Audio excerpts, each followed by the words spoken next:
घाटनांदूर येथील श्री सोमेश्वर विद्यालय येथे राष्ट्रीय आर्थिक दुर्बल घटकांसाठी घेतल्या जाणाऱ्या NMMS शिष्यवृत्ती परीक्षेत विद्यार्थ्यांनी घवघवीत यश संपादन केले आहे.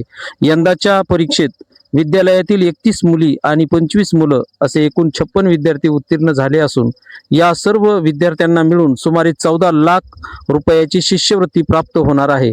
त्यामुळे विद्यार्थ्यांच्या पुढील शिक्षणाला मोठा आर्थिक आधार मिळणार आहे.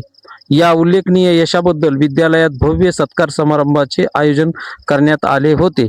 या कार्यक्रमासाठी संस्थेचे सचिव अजितदादा देशमुख, अध्यक्ष डॉक्टर उद्धवराव शिंदे यांची प्रमुख उपस्थिती लाभली.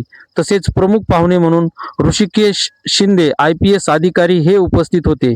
यावेळी केवळ विद्यार्थ्यांचाच नव्हे तर सर्व यशस्वी विद्यार्थ्यांच्या पालकांचाही सत्कार मान्यवरांच्या हस्ते करण्यात आला. विद्यार्थ्यांच्या यशामध्ये पालकांचे योगदान मोलाचे असल्याचे मान्यवरांनी यावेळी नमूद केले.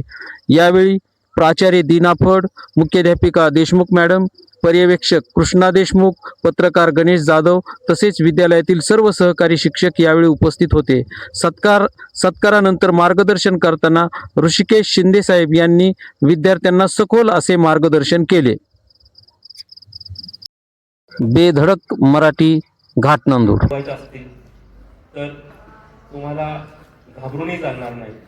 माझं शिक्षण मराठी माध्यमातून झालं असलं तरी मी संपूर्ण परीक्षा जी आहे UPSC इंग्लिश माध्यमातून दिलेली आहे आणि मला कधीही प्रॉब्लेम आला नाही.